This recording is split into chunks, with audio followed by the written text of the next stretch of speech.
Welcome to Episode 2 of God's Chosen People, Hope Long Deferred, Now Reviving. Today, we are exploring a truly remarkable phenomenon, the absolute perseverance of Jewish hopes. This unwavering hope, held tightly for millennia, actually confirms the inspiration of the Bible, which outlines God's unfolding glorious plan for mankind. Look at human history over the last 30 centuries. Great empires have bloomed, faded, and died. And while other groups, like the Chinese, have shown great persistency, they lack a historical connection to creation. The Jewish people, however, have miraculously preserved their nationality and identity because of an enduring relationship with God, anchored by an explicit divine promise. This pent-up hope became an undeniable reality. In 1894, the Ottomans imposed a 16-year embargo where the doors to Palestine, barring Jews from entering, which only increased the intensity of their longing. The enforcement was limited, however. The 1909 Turkish Revolution reopened those doors, even while what is styled the Second Aliyah had already started in 1904.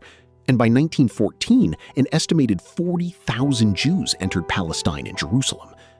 At the Zionist Congress in Hamburg, Germany from December 26 to 31, 1909, despite leadership advising caution, the delegates boldly passed a resolution to gradually transfer all Zionist interests and finances directly to the Holy Land, trusting God to fulfill the rest.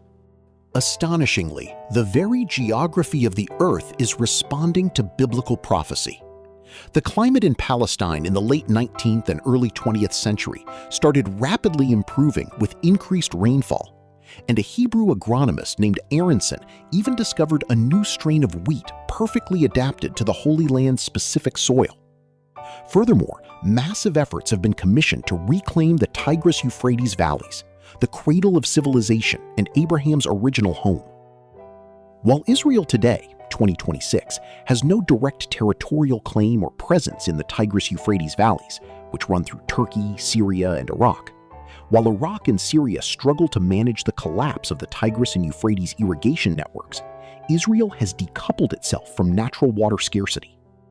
Through pioneering advancements in seawater desalination, wastewater reclamation, recycling nearly 90% of its sewage for agriculture, and drip irrigation, Israel serves as a global blueprint for overcoming the exact aridification plaguing the Mesopotamian basin.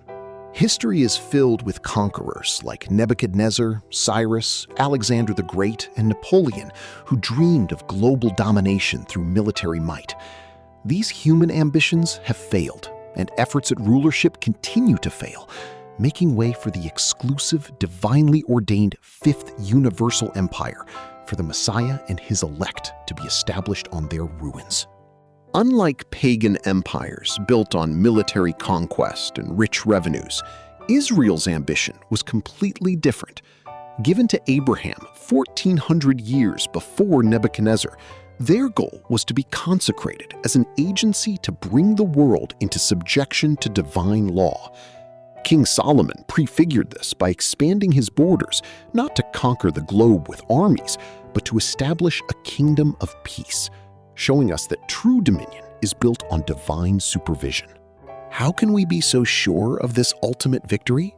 Because God guaranteed it with an oath. In Hebrews 6:18, we read of two immutable things, God's word and his oath.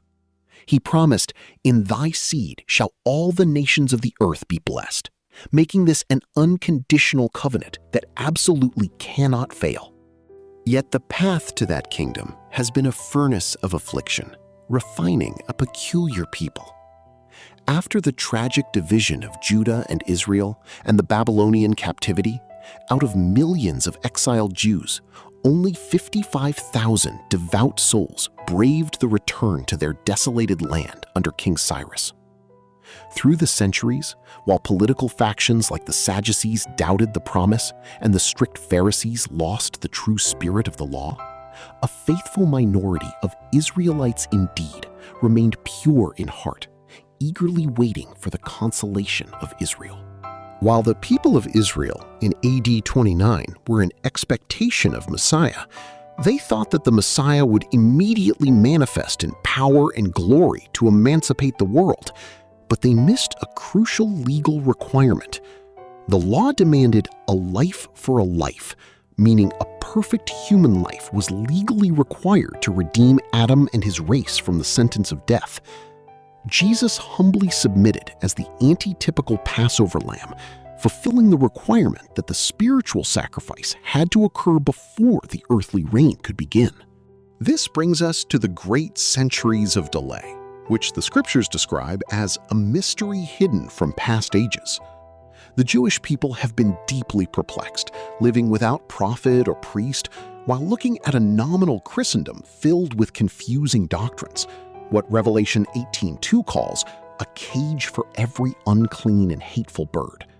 But God did not cast them off. This delay was intentionally hidden and designed to accomplish a specific sequential purpose before the earthly kingdom could be established. You see, the divine purpose always contemplated two Israels. God promised Abraham a spiritual seed as the stars of heaven, representing the Messiah and his elect church raised to a spirit plane. But he also promised a natural seed as the sand of the seashore, representing fleshly Israel. The divine sequence requires that the spiritual class must be completely gathered and exalted first before the earthly blessings can flow to the multitudes of mankind. Once that heavenly bride is complete, we will witness an invisible spiritual authority operating through a restored earthly nation. The heavenly sphere will consist of the invisible reign of Christ and his saints, while the earthly sphere will be fleshly Israel, elevated to become the chief of the nations. Natural Israel will serve as the direct earthly exponent and channel of blessing, effectively bridging heaven and earth. In that glorious day, Jerusalem will become the capital of the millennial world. As the prophetic visions in Isaiah 2:3 and Micah 4:2 declares, "The law shall go forth from Mount Zion, and the word from Jerusalem." All nations of the earth will integrate, sending their ambassadors to Jerusalem. Just as immigrants become citizens of a new country today, all nations will be privileged to become Israelites and share in the new covenant, perfectly fulfilling Jeremiah 31:31 and Romans 11:27. The ultimate goal of this kingdom is paradise restored, bringing humanity back to absolute physical and moral perfection. Acts 3:19-23 promises the times of restitution, where every terrible result of Adam's disobedience will be completely blotted out. Humanity will experience mental freedom from ignorance, moral uplifting into harmony with God, and a physical return to the full perfection intended in Eden. The entire earth will gradually become the beautiful garden of the Lord. As the prophet states in Ezekiel 36:35, this land that was desolate is become like the Garden of Eden. As we close our lesson, let us reflect on these poetic words. "Only a little while, Lord, let thy kingdom come." The beautiful hope of God's chosen people has been long deferred, but it is reviving right before our eyes. The time of waiting is drawing to a close, and the perfect day is at hand. Thank you for studying these profound biblical truths with me today. Thank you for watching. Would you like to know more? Like, comment, and subscribe. And don't forget to share this with your friends. And may God bless you.